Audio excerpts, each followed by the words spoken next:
आज से क्वेश्चन देखेंगे अलग अलग टॉपिक वाइज चैप्टर वाइज देखेंगे। सबसे पहले फिजिक्स।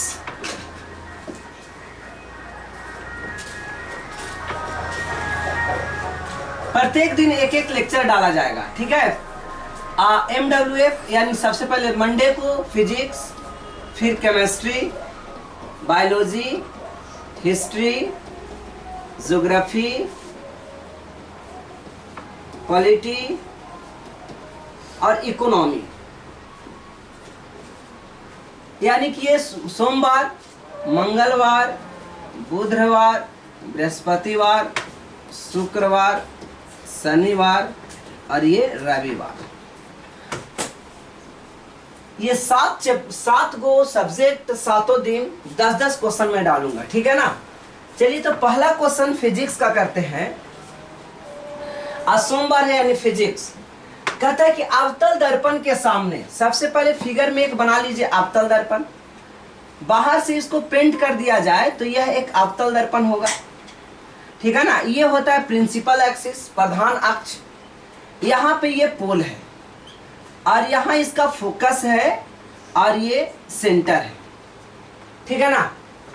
कहता है कि अवतल दर्पण के सामने यदि किसी वस्तु के दर्पण के मुख्य फोकस, यानी यहाँ पे मुख्य फोकस और पी ध्रुव के बीच में कोई वस्तु रखा जाए, मान लिया जाए कि यहाँ पे कोई वस्तु है, ठीक है ना। तो इसकी छवि के बारे में बताइए, प्रतिबिंब की छवि क्या बनेगी, कहाँ बनेगी, इसमें कौन सा सही होगा, इसके बारे में ये क्वेश्चन में बताना है। तो इसका ऑप्शन है, सबसे पहले एक बार आप लोग खुद से बना लीजिएगा। ऑप्शन ए में है प्रतिबिंब आभासी होगा, बी में है प्रतिबिंब बड़ा होगा या बड़ा होगा यानी कि बड़ा होगा, सी में है प्रतिबिंब अनंत पर बनेगा और डी में है कि प्रतिबिंब सीधा बनेगा। तो निम्नलिखित में कौन सा कथन सही नहीं है, यानी नहीं चुनना है। तो आपको ये जानना होगा कि एफ और पी के बीच में एक छोटा सा कॉन्सेप्ट था कि जब सी पर हो तो उसका प्रतिबिंब सी पर बनता है, जब एफ पर हो तो उसका प्रतिबिंब अनंत पर बनता है, इन्फिनिटी पर, और जब P पर हो तो उसका प्रतिबिंब P पर बनता है।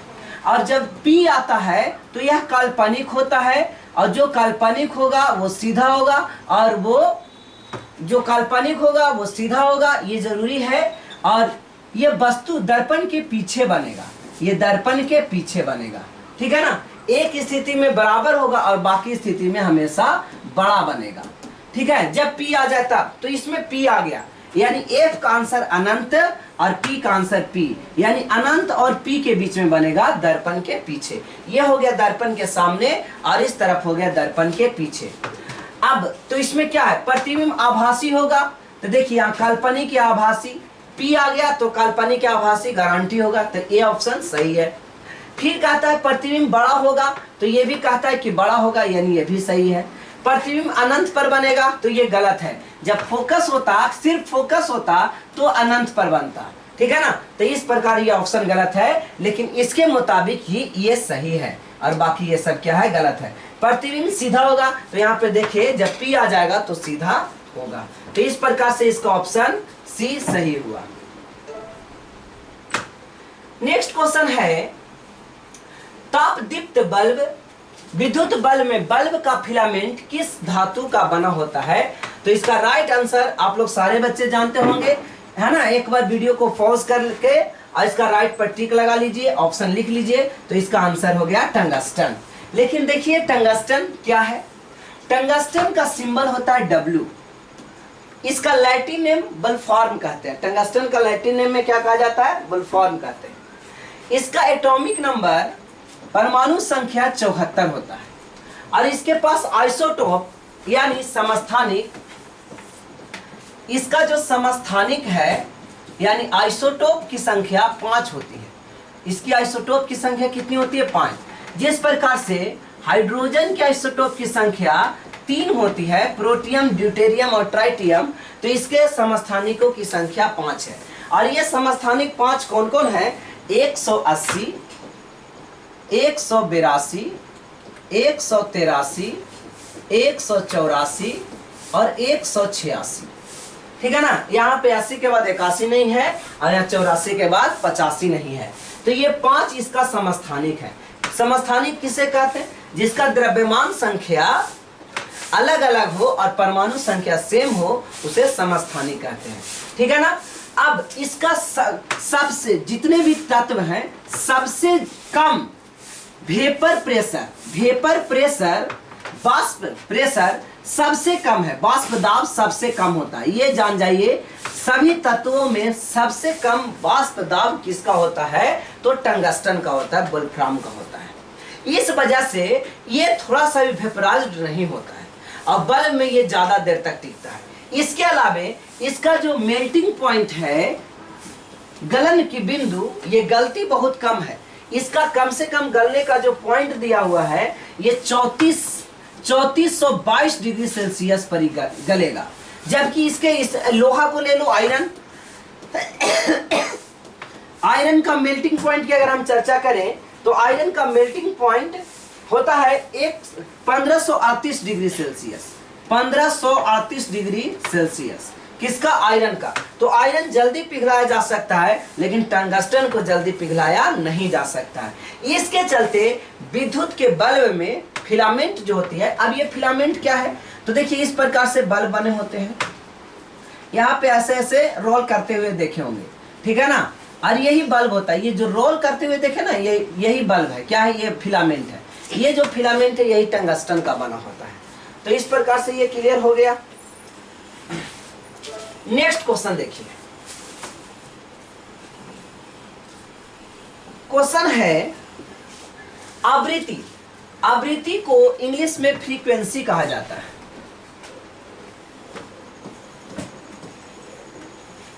आवृत्ति को इंग्लिश में फ्रीक्वेंसी कहा जाता है। कहता है इसका यूनिट क्या होगा, इसका यूनिट हर्ट्ज होगा। क्या होगा, हर्ट्ज। देखिए कैसे, फ्रीक्वेंसी को न्यू से सूचित किया जाता है। न्यू बराबर होता है 1 टाइम पीरियड, 1 टाइम पीरियड। अब ये फ्रीक्वेंसी आवृत्ति क्या होता है, किसी चीज को बार बार एक ही चीज को दोहराने की, यानी एक सेकेंड में वो कितना बार दोहरा रहा है। जैसे मान लिया जाए कि एक पंखा है और ये पंखा एक बार में कितना बार रोटेट हो रहा है। अगर ये पंखा 10 बार एक सेकेंड में रोटेट होता है तो इसको हम लोग कहेंगे कि ये पंखा 10 हर्ट्ज का है। क्या कहेंगे, पंखा 10 हर्ट्ज का है, यानी इसका मात्रक हो गया हर्ट्ज। यानी एक सेकेंड में पंखा कितना बार घूम जा रहा है, ठीक है। तो इसी प्रकार से इसे हर्ट्ज कहेंगे। अब इसका यूनिट एक और होता है, HZ तो होता ही है हर्ट्ज। इसके अलावे इसका यूनिट होता है 1/सेकेंड, यानी प्रति सेकेंड। यानी इसका एक और यूनिट क्या हो गया, आवृत्ति का यूनिट हो गया प्रति सेकेंड या फिर हर्ट्ज। फॉर्मूला नोट कर लीजिएगा, न्यू बराबर 1/T। नेक्स्ट क्वेश्चन है सोना का अपेक्षित घनत्व क्या होता है। इसका रिलेटिव डेंसिटी सोना का कितना है, तो सोना का रिलेटिव डेंसिटी याद रखिएगा 19.3, 19.3 सोना का अपेक्षित घनत्व है। नेक्स्ट क्वेश्चन कहता है निम्न पदार्थों में से सबसे अधिक पदार्थ यानी कठोर पदार्थ कौन है, रिजिड बॉडी, जो चुराने को चुरा जाए लेकिन थोड़ा सा भी कंप्रेस नहीं हो, धंसे नहीं। जैसे लकड़ी उकड़ी पर हथौड़ा से मारिएगा तो लकड़ी थोड़ा सा धंस जाता है, चिपक जाता है, ठीक है ना। रोटी पर आटा पर गुथा हुआ आटा पर मारी तो पूरा चिपक जाता है, लेकिन थोड़ा सा भी नहीं चिपके, ऐसा कौन सा धातु है। तो ये बहुत बार क्वेश्चन पूछा हुआ, यह है हीरा। हीरा दुनिया का सबसे ज्यादा रिजिड बॉडी है, ये कभी चिपकता नहीं है, ठीक है ना, ये धंसता नहीं है, यानी सबसे ज्यादा कठोर है।